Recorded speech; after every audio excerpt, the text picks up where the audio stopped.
Vamos a ver un poco el tema de hoy.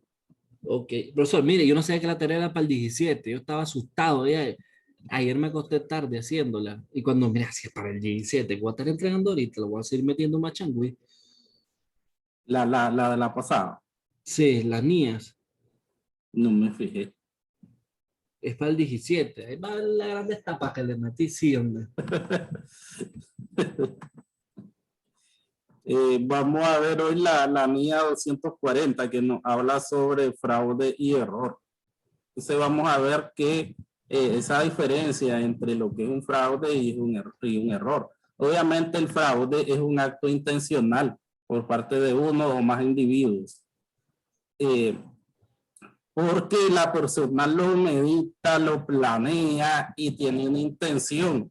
Entonces, y esa es la gran diferencia con el error, que el error no es intencional. El error es, idea es un error involuntario, un error, somos seres humanos. Entonces puede pasar y no lleva una intención de hacerle daño a nadie. Simplemente te equivocaste.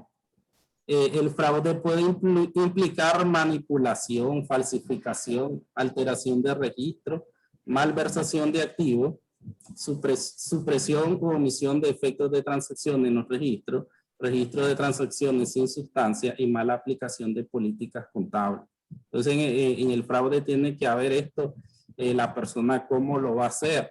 En auditoría vemos que los fraudes con el paso del tiempo se han modernizado y entonces las personas ahora son más difíciles de detectar los fraudes con el paso del tiempo, pero tienen que ver con alguna de estas cosas. Lo que tiene que ver con alteración de registros contables, que le llamamos maquillaje de estado financiero, malversación de activos, omisión de algunas transacciones, es decir, no voy a registrar esta transacción o la alterás poniendo en otra cuenta. Y registro de transacciones sin sustancia sería registro de transacciones que nada que ver, no tienen ningún asidero contable y mala aplicación de políticas. Nosotros sabemos que tenemos políticas contables como los principios, las NIC, las NIF. Entonces, violentas una de las políticas contables para poder alterar ese registro contable. El término error se refiere a equivocaciones no intencionales en los estados financieros. Entonces, el error podemos ver equivocaciones matemáticas, omisión o mala interpretación de hechos y mala aplicación de políticas contables. Por lo general, errores de digitación, tal vez que 10,000, 100,000, omitiste un cero o 565 pusiste 556. Entonces por ahí viene la mayoría de equivocaciones matemáticas. En omisión o en la mala interpretación o mala aplicación de políticas contables sería porque desconoces.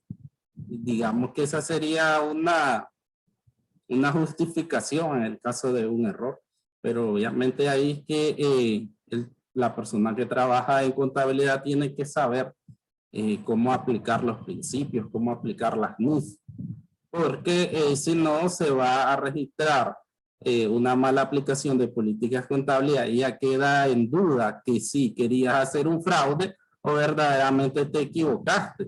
Por eso es que al final la diferencia entre las dos va a ser el acto intencional y el acto no intencional. Entonces, esa es la gran diferencia entre fraude y error. La responsabilidad de la prevención y detección de fraude y error descansa en la administración. Es el gerente general, el administrador, es el responsable de ver toda esta parte de prevención y detección de fraude y errores por medio de los sistemas de contabilidad y los controles internos adecuados. Entonces vos cuando tenés un negocio, entonces decidís qué política contable vas a usar, si los principios, si las NIF, y obviamente debe de tener un control interno.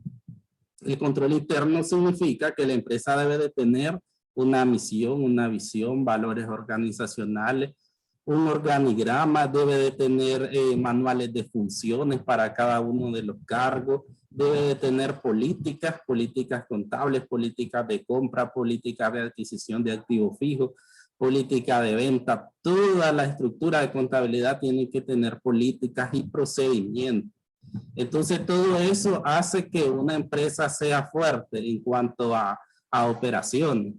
Y se supone que en ese tipo de empresas que tienen un control interno adecuado, entonces hay una prevención hacia el fraude y error, porque se supone que si las operaciones se están haciendo de forma correcta, entonces va a haber menos posibilidades de que encontremos errores y mucho menos fraude. Pero nos dice, tales sistemas reducen, pero no eliminan la posibilidad de fraude o error. Siempre puede pasar. Los errores, somos seres humanos y te puedes equivocar. Y los fraudes, siempre una persona, cuando vemos el esquema de fraude, del triángulo del fraude, el diamante del fraude, vemos que puede haber, primeramente, una de las causas de una persona es que al final lo va a justificar porque está enfermo su papá, está enfermo alguien, o él mismo, entonces tenía esa necesidad. Entonces, en cualquier momento una persona, por mucha desconfianza que sea, por mucho control interno que existe en la empresa, pueda cometer un acto fraudulento. Entonces, al final, por muy fuerte que sea el control interno y los sistemas de contabilidad de la empresa, puede existir tanto un fraude como un error, y el error vamos a lo mismo, que somos seres humanos y nos podemos equivocar. Entonces un error matemático puede haber, por muy control interno fuerte que exista. Profesor, Diga. una pregunta, por ejemplo, si, mire, tal vez yo estoy haciendo auditoría o estoy llevando una contabilidad. Y yo, así como dice, el error se refiere no intencional a los estados financieros Y no o intencional. equivocaciones matemáticas. Por ejemplo, y si yo me equivoco en el cálculo y yo me doy cuenta hasta el final del ejercicio, yo puedo poner una nota refiriéndome que me tuve un error. Sí, entonces vos tenés que hacer un ajuste para corregir el error. Ah, ok. Porque al final, sí, es lo que decíamos cuando yo hago chiste con los de medicina, con un profesor de medicina, que digo, si lo, si lo de medicina, los médicos se equivocan, matar a una persona. Pero si nosotros los contadores nos equivocamos, podemos hacer ajustes y reclasificación. O sea que sí es un error, ¿me entendés? Pero no tan grave como el otro. Pero ya sabemos que en cuestiones de fraude existe denuncias policiales, existe prisión para los contadores, Ya ahora el sí. Código Penal tiene cárcel para los contadores. Entonces, esto ya va a discreción de cada persona. Que no Ya debemos ahora sí. hacer, pues. Ahora sí entendí. Sí, pero la responsabilidad entonces de la administración y la del auditor no es ni puede ser hecho responsable de la prevención de fraude y error. El hecho de que se lleve a cabo una auditoría anual, sin embargo, actúa como un aminoramiento. Entonces, Ay, que la administración, ese cliente que vos estás auditando, obviamente los dueños, la alta gerencia y la alta administración es la responsable por prevenir y detectar fraudes y errores en su empresa. El ok. auditor va a examinar y te ayuda a vos. En ese proceso te va a ayudar, pero no es responsable. Vos como dueño, como administrador de la empresa, sos el responsable. Y al final ya sabemos que el auditor te puede ayudar en el sistema que te lo puede detectar. Ya sabemos que es una persona de afuera, que a veces dentro de la misma empresa vos tenés cierta, que no querés poner en malas situaciones a los trabajadores, te da miedo, y entonces se vuelve un poco complicado dependiendo del tipo de gerencia que tengas. Ya. Entonces, para el auditor es más fácil, digamos, en cierto sentido, porque no tenés ninguna relación, decíamos, que según el código de ética con los trabajadores ni con la alta gerencia del cliente. Entonces es más fácil pedir, encarar, buscar, rastrear, y por eso es que ayuda. Y la importancia también es que todos los años debería de hacerse una auditoría externa. Profesor, aquí no es común hacer auditoría en Nicaragua, ¿verdad? ¿Ah? Aquí no es común hacer auditoría, por lo general. No, siempre eso en la práctica se ve. Lo confirmas en la práctica cuando ves que las empresas, es que dicen los gerentes, vos sabes que una auditoría es cara, a lo menos $5,000. Y entonces dicen sacarse $5,000 de su ganancia. Pero puedes perder más. Al final vos tenés que ver tu costo-beneficio, el dueño de la empresa. En otros países sí, como Estados Unidos, Colombia, las empresas tienen esa cultura, digamos, podemos llamarlo como cultura organizacional, eso de hacer auditorías. Pero aquí no, aquí las empresas, como les contaba en el primer, que cuando yo, mi primera auditoría que tuve, que me hicieron, pues, que fue traumática, porque ya se había originado algo, yo les conté. Una auditoría interna había dado un informe y entonces, ¿por qué recurrieron hasta ese momento? Y creo que esa vez les costó $7,000. Porque, sí, porque era una firma reconocida ahí en Managua. Entonces, ¿por qué decidieron gastarse esos $7,000? Porque ya sabían que había algo, ¿me entendés? No lo hicieron porque, era mi política como empresa hacer cada año auditoría. Nada que ver. La hicieron porque ya estaba la presión que la tenían que hacer. Porque al final, si vos ya tenés indicios de que algo está pasando como un fraude, y un fraude se origina en una pérdida para la empresa, y entonces la auditoría ahí te va a ir a cuantificar de cuánto es tu pérdida. Y las personas involucradas y todo eso. Porque ahí tienes que comenzar a despedir gente, obviamente. Sí, porque si no te van a seguir robando. Claro, es que se origina ahí un montón de situaciones horribles, eso, fíjate. Ya. Eso es traumático. No, sí, es horrible. Bueno, de hecho ya sabemos que las auditorías, por eso es que hay ahí como algo, una situación incómoda, podríamos decir. Pero vamos al caso de que si vos estás haciendo todo bien, es como que no te debería de preocupar el hecho de que llegue una auditoría. Pero cuando vos ya metiste las patas, entonces ahí es como estás jugando al gato y al ratón. Vos le estás escondiendo y el otro te está buscando, te está rastreando y vos tratando de... eso no debe de pasar, pero pasa en la práctica. Sobre todo veo con las auditorías de la DGI. Cuando la DGI te llega a votar todo. Decimos votar cuando tenés un montón de gastos para pagar menos impuestos y entonces cuando la DGI te traslada a gastos no constituibles de impuestos, entonces ahí decimos votamos, usamos esa palabra, que es que te lo sacan, porque dice este gasto no es de la empresa, este gasto es personal o este gasto no está autorizado por la empresa, como en el caso anteriormente que se daba que les conté con las camionetas Hilux, que la DGI las tenía como vehículos de lujo. Entonces, si una empresa tenía una flota de Hilux y estas Hilux podían usarse, porque yo lo que tengo entendido es que ahora ya se demostró que las Hilux, por ejemplo, en las tiendas vos podés andar mercadería, ¿me entendés? Puede usarse para el negocio, pero antes la DGI no las tenía. Y entonces todos los gastos de esas Hilux te los tiraba a gastos no constitutivos de impuestos, te los sacaba de tu estado de resultados y te los mandaba a una cuenta de orden. Y te decía, no, estos gastos vos no me los podés meter como operaciones de la empresa y que te van a reducir tus impuestos. Ahora sí.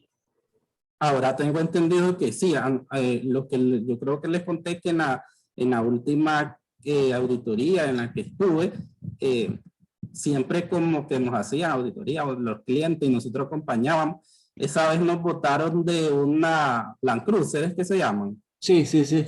de una Land Cruiser, la botaron. Esa era del gerente general. La grande. Y entonces la DGI dijo que no, que ese vehículo es de lujo y que no podía meterlo dentro de los gastos de depreciación ni nada, no te reconoce. A la grande. Como que digamos que fue un gasto de la empresa, un gasto perdido. Digamos que fue un gasto perdido porque no lo podés deducir de impuestos. Si te lo vas a restar de tu utilidad, de tu ingreso, obviamente, cuando hagas tu estado de resultado. Pero para la DGI no constituye un gasto en materia de impuestos.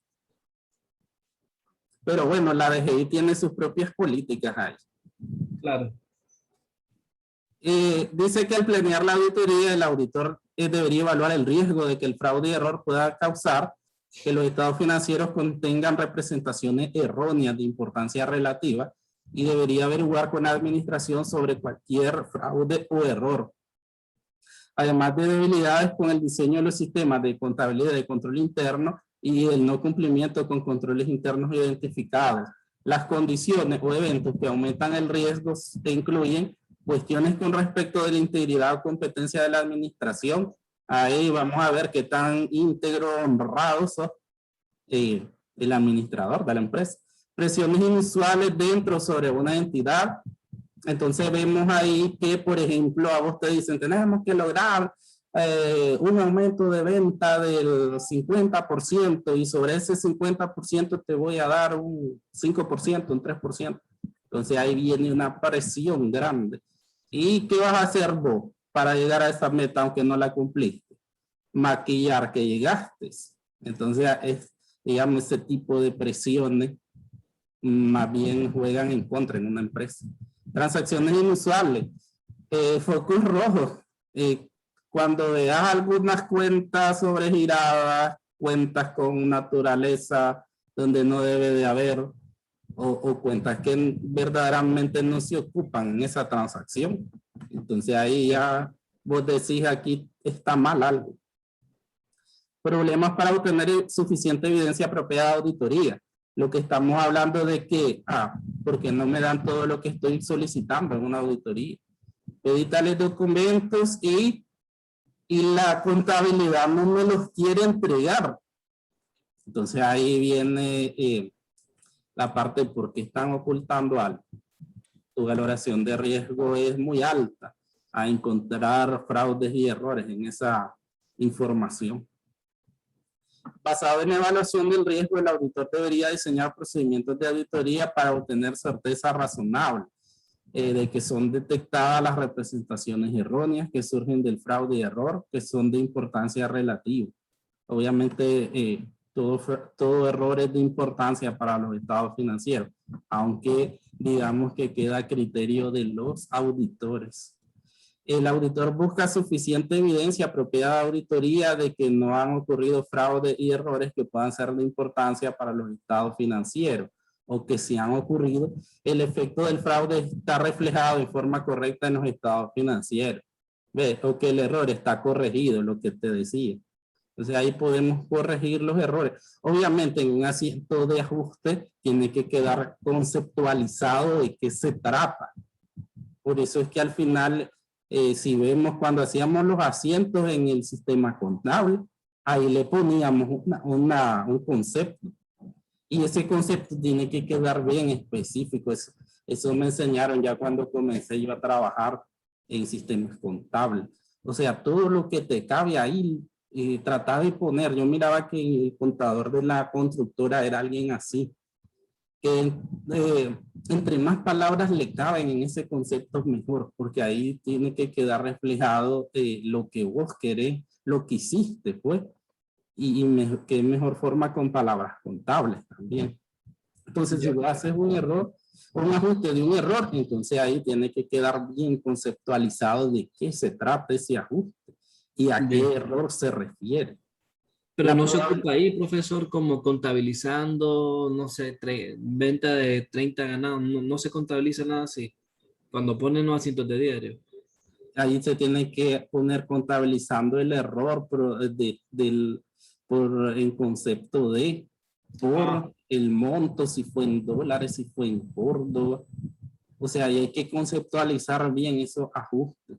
Ok. Quede reflejado cuál fue el error. Porque si después la auditoría te lo pide, entonces ahí vos le mostrás, mira, yo aquí hice este ajuste en concepto de tal cosa.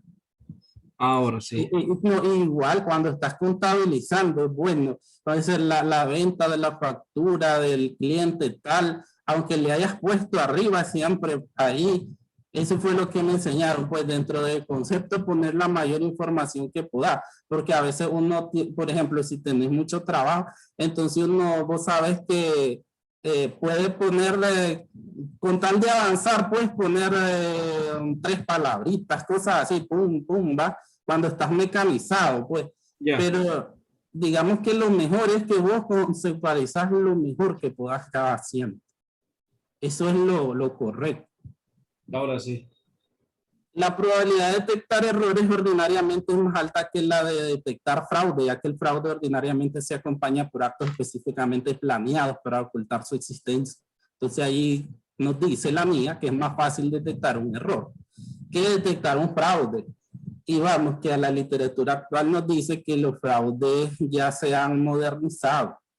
Y entonces la gente y yo voy a hablar siempre que los fraudes los hace alguien súper inteligente, alguien que va a planear cada detalle de lo que va a hacer y que en cada detalle se va a buscar que nadie se dé cuenta. Entonces, ahí el olfato del auditor es tener esa pericia para poder encontrar los fraudes. Porque en los fraudes también otra cosa que pasa es que por lo general tiene que estar metido alguien de la alta gerencia, porque la alta gerencia es la que toma decisiones, la que firma cheques, o la que firma autoriza transacciones bancarias. Entonces, digamos que dinero no vas a poder sacar si no existe una de esas personas con esas facultades. Y entonces ahí va a haber más la parte de ocultar o de planearlo bien. Entonces tiene que ser alguien muy inteligente. La persona es como los asesinos en serie. Son personas súper inteligentes. Ahí veo en el canal Discovery. No, de veras, todo este tipo de personas tienen que ser Sí, son gente, ¿cómo se llama? Sí, son gente inteligente. muy inteligentes. Entonces, igual en el fraude, una persona bruta no puede hacerlo. En la primera lo van a agarrar. Claro.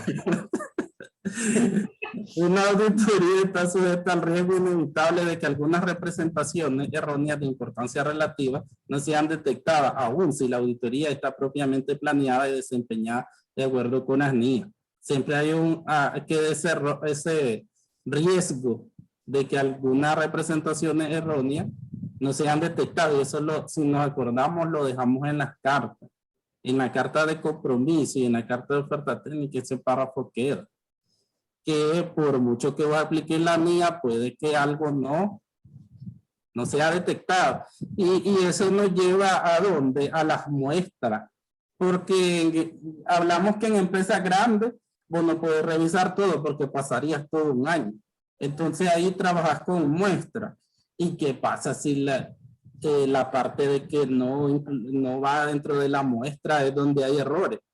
Por eso siempre tiene que quedar ese párrafo ahí, porque vos no vas a revisar nunca el 100% a menos de que sea una empresa pequeñita donde puedas revisar todo. El riesgo de no detectar representaciones erróneas resultantes de fraude es más alto que el riesgo de no detectar una representación errónea resultando de error. Porque el fraude ordinariamente implica actos que tienen la intención de ocultarlo, tales como colusión. Hay varias personas metidas siempre. Falsificación, falla deliberada en el registro de transacciones o representaciones erróneas intencionales hechas al auditor. Entonces, siempre intencional. La palabra clave entre errores, porque aquí es un error intencional. y el error no es intencional. El fraude es un error intencional, ahí hay un juego de palabras. A menos que la auditoría revele evidencia en contrario, el auditor tiene derecho a aceptar las representaciones como verdaderas y los registros y documentos como genuinos. Sin embargo, de acuerdo con ANIA, objetivos y principios generales que gobiernan una auditoría de estado financiero, el auditor deberá planear y desempeñar la auditoría con una actitud de escepticismo profesional, reconociendo que pueden encontrarse condiciones o eventos que indiquen que puede existir fraude o error. Eso nos indica que el auditor siempre tiene que estar alerta. Decíamos, por muy fuerte que sea el sistema de control interno, por mucho que nos digan que aplican políticas o que tenga política establecida la empresa. Ese escepticismo profesional significa eso, que el auditor siempre tiene que estar como chiva, como decimos nosotros los nicaragüenses. Ya. Sí, ojo al Cristo, otra palabra, Nica. Ya. O al No, Cristo, es que por eso yo le digo, no pensé. es que por eso le digo, o sea, para mí el auditor debe ser un más astuto, o sea, Claro, claro, eso. Sí, cuando me decía, ajá, que no tan inteligente, sino astuto. Buena. Buenas. ¿Quiere montar?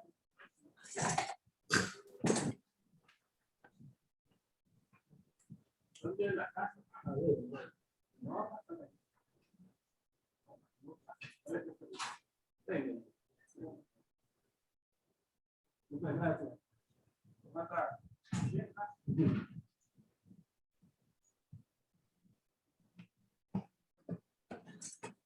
Me andaban dejando, mira. a la grande clase, aguacate. Ay, Dios. A comer aguacate bastante. me Entonces, gusta. sí, Marco, la persona tiene que ser alguien, yo les decía también sociable, porque al querer vos investigar, vos sabes que también tenés que conversar con las personas, tratar de sacarle, como decimos, que Sí. esa persona agarre confianza con vos, porque al final vos sos tipo, digamos que no se puede comparar, pero tipo como un investigador, policial, criminal, qué sé yo, porque también se llama crimen, ¿no? Los fraudes los podemos decir como un crimen organizacional. O sea, no matas personas, pero causas un daño y hasta un daño irreparable en una empresa. Entonces tienes que ser una persona de esas que tenga ese don de saber buscar, cuando decimos ese olfato, que saber reconocer dónde puede haber un error o por dónde van las líneas de un fraude. Entonces es importante esas actitudes, pues, que podríamos decir, no son habilidades, podríamos decir, ¿verdad? Sí, porque realmente, porque yo lo que he visto, pues, en películas que he visto de cosas así, de bolsas de valores, siempre sale un contador Ajá. y siempre cuando él revisa, yo veo que él siempre hace preguntas de juegos de palabras, o sea, para confundirte y él llegar a donde quiere. Sí, sí. Y yo les ponía el ejemplo de la semana pasada que estamos viendo la auditoría forense en auditoría 3, del qué mejor caso, el ejemplo de la serie esa de Netflix, ¿cómo se llama? La española, ¿Cuál de todas?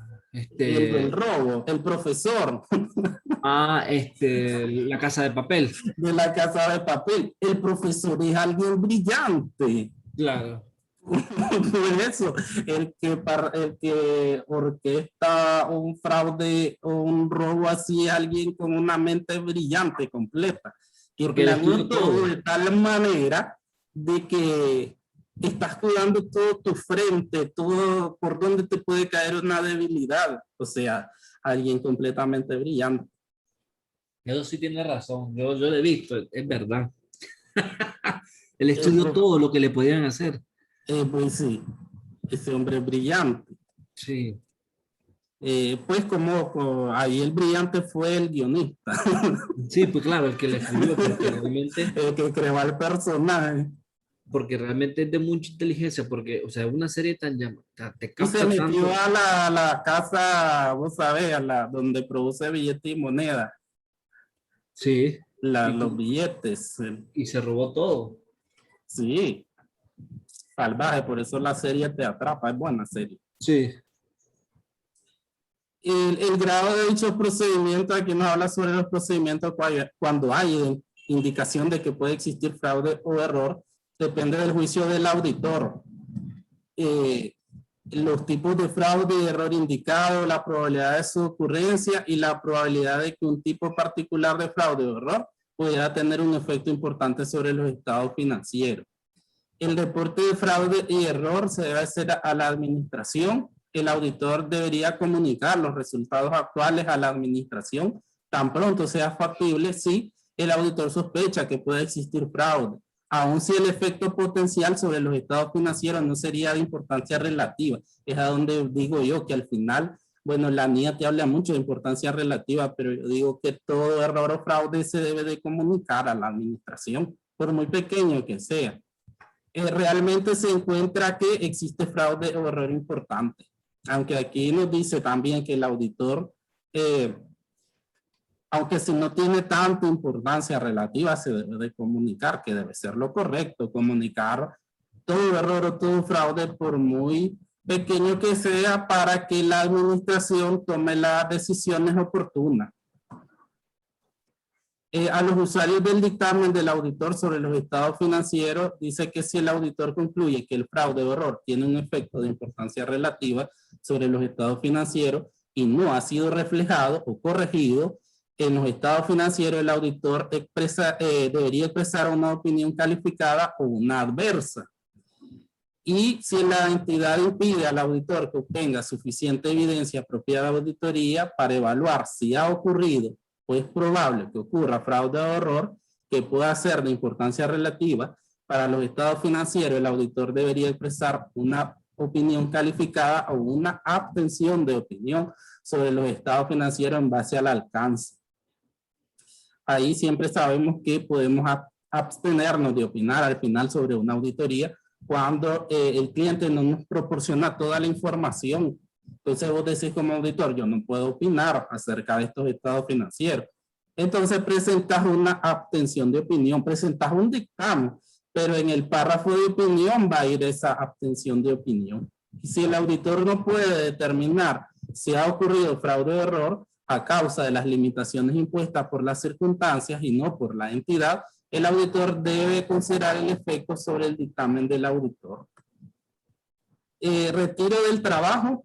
El auditor puede concluir que el retiro del trabajo es necesario cuando la entidad no toma las acciones de remedio respecto al del fraude que el auditor considera necesaria en las circunstancias, aun cuando el fraude no sea de importancia relativa para los estados financieros. Entonces, en estos casos que vos comunicás y digamos en malas palabras que ni le hace caso en la administración, entonces ahí podés concluir con un retiro de trabajo.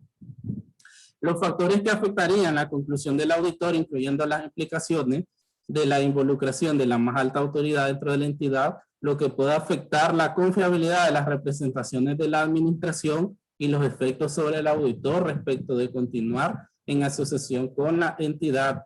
Y según se expresa en el Código de Ética para Contadores, emitido por la Federación Internacional de Contadores, al recibir un requerimiento del auditor propuesto, el auditor existente debería comunicarse. Hay razones profesionales por las que el auditor propuesto no debería aceptar el nombramiento. Aquí al final nos da ejemplos de condiciones o eventos que aumentan el riesgo de fraude o error en una empresa. Y entonces lo clasifica en cuestiones respecto a la integridad o competencia de la administración. Ejemplo, estos son condiciones que aumentan, digamos. Todas estas condiciones que vos encontrés en una empresa auditando es como que te tenés que detener a revisarlas. Por ejemplo, la administración está dominada por una persona y no hay un consejo o comité de vigilancia efectivo. ¿Quién más te puede dar eso? Todo el poder está en una persona, entonces esa persona así deshace, como decimos. Entonces ahí puede haber sustracción de dinero para uso personal, o sea, cualquier cosa se puede dar en ese tipo de situación. Entonces, vos llegas a una empresa donde la administración está dominada por una persona, entonces es un evento que para vos como auditor aumenta que puede haber riesgo de fraude o error. Hay una estructura corporativa compleja, donde la complejidad no parece estar justificada. Hay una continua falla para corregir debilidades importantes en el control interno, donde tales correcciones son factibles. Hay un alto porcentaje de rotación de personal clave financiero y de contabilidad. A cada rato están cambiando contadores. Algo está pasando ahí. Hay una importante y prolongada escasez de personal en el departamento de contabilidad. Hay cambios frecuentes de asesores legales y de auditores. También pueden existir presiones inusuales dentro o sobre una entidad. ¿Cuáles son? La industria está declinando y las fallas están aumentando. Hay un capital de trabajo inadecuado debido a ganancias decrecientes o a una expansión demasiado rápida. La calidad de las utilidades se deteriora. La entidad necesita una tendencia a la alta de las ganancias para soportar el precio de mercado. La entidad tiene una inversión importante en una industria o línea de productos que se distinguen por su rápido cambio. La entidad depende fuertemente de uno o cuantos productos o clientes. Hay una presión financiera sobre los altos directivos. Se ejerce presión sobre el personal de contabilidad para que complete los estados financieros en un periodo de tiempo excepcionalmente corto. Todas esas actividades aumentan las probabilidades de errores y fraude. También transacciones inusuales. Transacciones inusuales, especialmente cerca de fin de año, que van a tener un efecto sobre las utilidades. Transacciones o tratamientos contables complejos. Transacciones con partes relacionadas y pagos por servicios que parecen excesivos. También podemos encontrar problemas con la obtención de suficiente evidencia apropiada de auditoría, como registros inadecuados, documentación inadecuada de transacciones, un excesivo número de diferencia entre los registros contables y las confirmaciones de las terceras partes, respuesta evasiva o irrazonables por parte de la administración a las averiguaciones de los auditores. Y también algunos factores exclusivos de un entorno de sistemas de información por computadora. Ahí podemos encontrar eventos como incapacidad de extraer información de los archivos de la computadora debido a falta o obsolescencia, un gran número de cambios de programas que no están documentados, aprobados y puestos a prueba, y un balance global inadecuado de transacciones de las computadoras y bases de datos con cuentas financieras.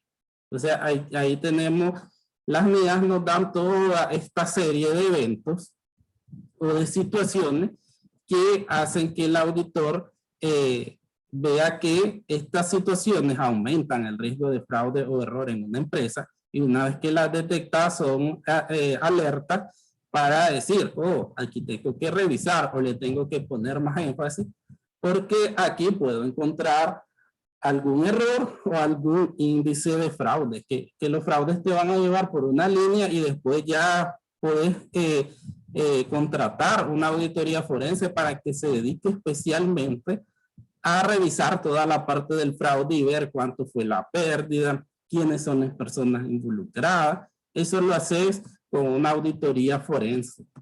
La auditoría externa se puede derivar en una auditoría forense.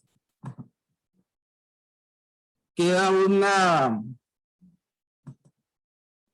una tarea nueva que se va a hacer con ese material. Y allí hay de complete, de falso y verdadero, unas preguntitas de eso, de siempre del fraude y el error. Y por último, hay dos casos chiquitos, y de los dos casos hay que contestar si las situaciones anteriores se refieren a errores o fraude. ¿Qué procedimiento aplicaría en cada situación usted como auditor para evitar que ocurran en otros trabajos de auditoría? ¿Quién es la persona responsable de evitar fraude y errores? Eso lo acabamos de ver. ¿Y cuál es la responsabilidad del auditor sobre los fraudes y los errores? ¿Eso se entregaría? Yo creo que el 18 lo dejé. No, o 17. Bueno, la tarea, tengo una tarea para el 17. Creo que es esta. No, profesor.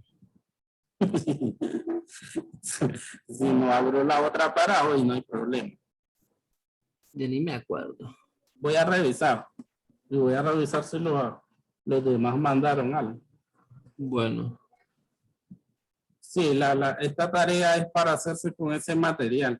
bueno, Con el que bueno. acabamos de ver, de fraude y error, la NIA 240. Ok. No se preocupe, yo lo hago. Ok, hasta ahí llegamos, Marco. Bueno, pues, profesor, Gracias por cuídese. tu participación. Buen No se día. preocupe. Bueno, igual cuídese.